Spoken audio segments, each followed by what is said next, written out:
Halo, ketemu lagi dengan saya di channel Matematika Kreatif Tuti Suprapti Gunung Kidul.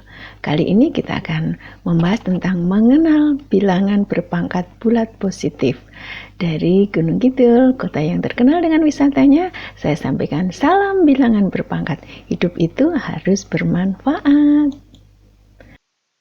Hal-hal yang penting dari bilangan berpangkat bulat positif 1. Istilah lain dari bilangan berpangkat adalah eksponen. Jadi kalau ada yang mengatakan bilangan eksponen, kalian mengerti ya maksudnya itu sama. Kemudian gunanya adalah menyederhanakan bilangan desimal yang memuat angka relatif banyak. Misalnya bilangan 10 juta, ini nolnya saja kan 7. Jadi ditulis menjadi 10 pangkat 7. Lebih sederhana kan? 3 dinyatakan dalam bentuk B pangkat P. B-nya itu bilangan basis atau bilangan pokok. Kemudian P-nya ini adalah eksponennya atau pangkatnya. Jika B dan P itu menyatakan sebarang bilangan bulat positif, maka B pangkat P itu maksudnya adalah B kali B kali B dan seterusnya sampai sebanyak P kali. Lah kalau min B pangkat P gimana? Kalau min B pangkat P berarti negatifnya hanya sekali. Kemudian dikalikan B kali B kali B kali B dan seterusnya sampai P kali. Kalau negatif B-nya dalam kurung bagaimana? Nah, kalau negatif B pangkat P berarti ya, yang perkaliannya sampai P kali itu adalah negatif B. Jadi negatif B kali negatif B kali negatif B dan seterusnya sebanyak P kali. Beda kan? Paham kan sekarang perbedaannya? Jadi bilangan berpangkat adalah perkalian yang berulang. Itu dari apa yang kita perhatikan tadi. 4. Menyatakan bilangan desimal menjadi bilangan berpangkat bulat positif. Nah, misalkan ini bilangan desimalnya adalah 531.441. Banyak banget ya. Nah, ini bilangan berpangkatnya adalah 3 pangkat 12. Karena 3 pangkat 12 itu sama dengan 3 kali 3 kali 3 sampai 12 kali. 1, 2, 3, 4, 5, 6, 7, 8, 9, 10, 11, 12. 12 kali perkaliannya ya. Itu ketemunya 531.441.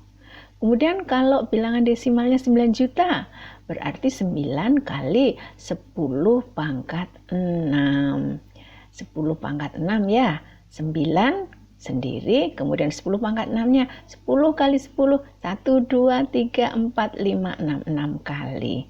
Mengerti ya? 5. Faktor bilangan. Apa yang disebut dengan faktor suatu bilangan?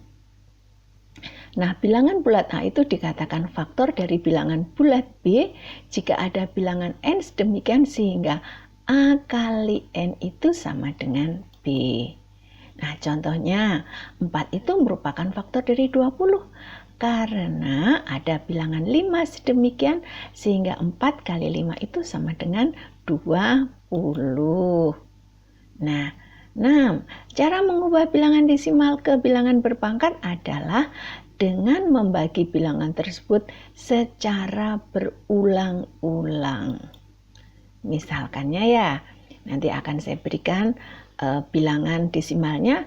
Yang jelas untuk tips praktisnya, untuk mengubah bilangan desimal ke bilangan berpangkat, jika bilangannya itu genap, kita coba bagi dulu dengan 2.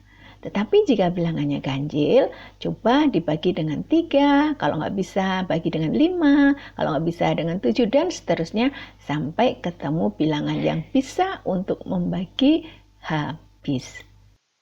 Ini contohnya ya, ubahlah 64 ke dalam bentuk bilangan berpangkat.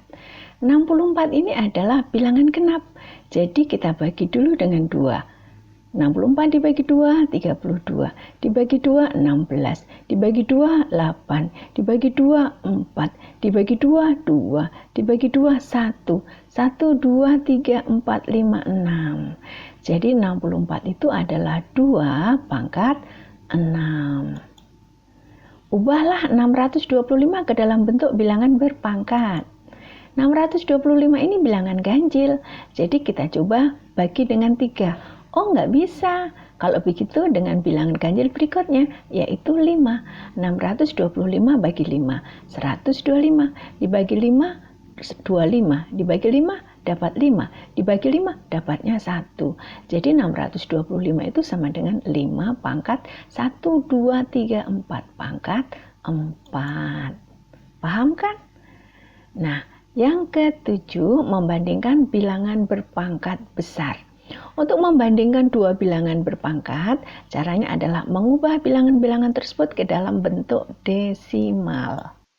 Manakah yang lebih besar, 4 pangkat 5 atau 6 pangkat 4?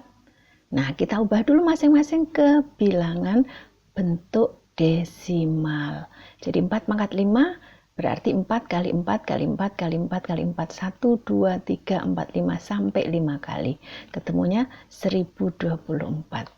6 pangkat 4 sama dengan 6 kali 6 kali 6 kali 6, 1, 2, 3, 4, 4 kali.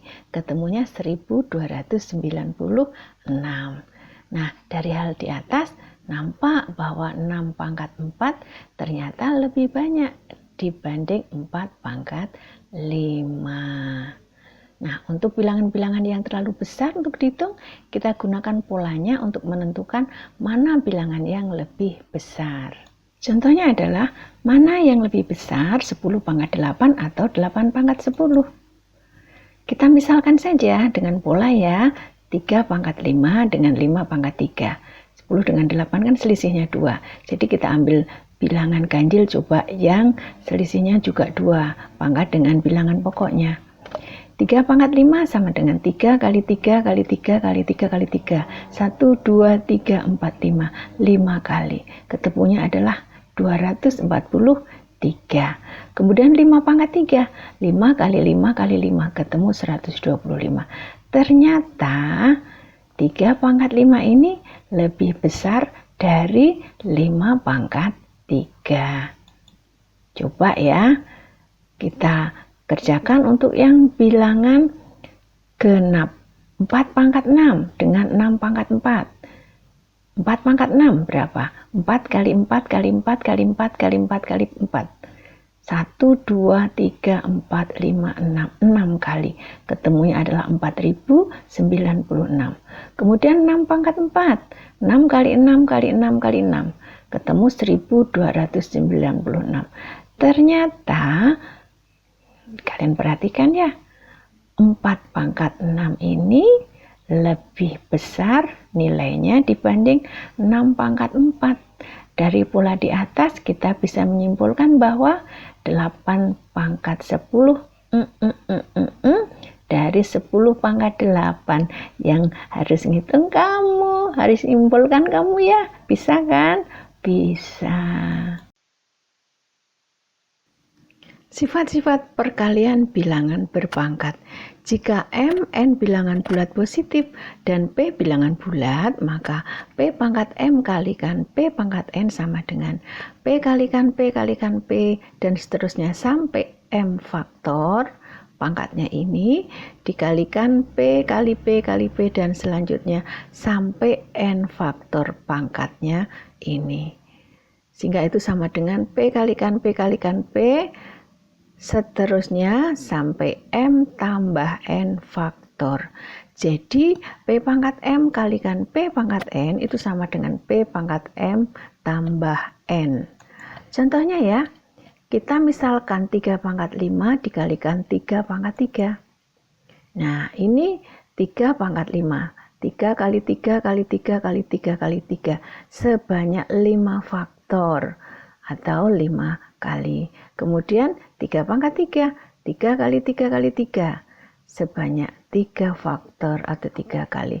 Sehingga semuanya sebanyak 1, 2, 3, 4, 5, 6, 7, 8 sama dengan 3 pangkat 8. Soal nih buat kalian. Coba hitung berapa 2 pangkat 5 kali 2 pangkat 3 ya. 9. Sifat pembagian bilangan berpangkat. Nah, jika M, N bilangan bulat positif dan P bilangan bulat, maka P pangkat M dibagi P pangkat N itu sama dengan P kalikan P kalikan P sampai M faktor dibagi P kali P kali P kali P sampai N faktor. Jadi ini sama dengan, nanti disederhanakan ya P-nya ya. Akhirnya ketemu M dikurangi N faktor. Jadi P pangkat M dibagi P pangkat N sama dengan P pangkat M dikurangi N. Kita misalkan 3 pangkat 5 dibagi 3 pangkat 3. Sama dengan bagaimana? 3 kali 3 kali 3 kali 3 kali 3. Ini 1, 2, 3, 4, 5. Sampai 5 kali ya. Dibagi 3 pangkat 3. 1, 2, 3. 3 kali 3 kali 3. Nah ini nanti yang 3 kali ini disederhanakan sehingga akhirnya tinggal 3 pangkat 2. Soal buat kalian ya, coba hitung 6 pangkat 7 dibagi 6 pangkat 3, hasilnya berapa? Masih banyak tips-tips praktis yang ingin saya bagikan kepada kalian, jadi jangan ketinggalan ya untuk video pembelajaran berikutnya. Jangan lupa juga untuk like, subscribe, dan bagikan kepada teman-teman kalian agar mereka juga bisa belajar bersama-sama kita. Goodbye, see you again next time. Bye-bye.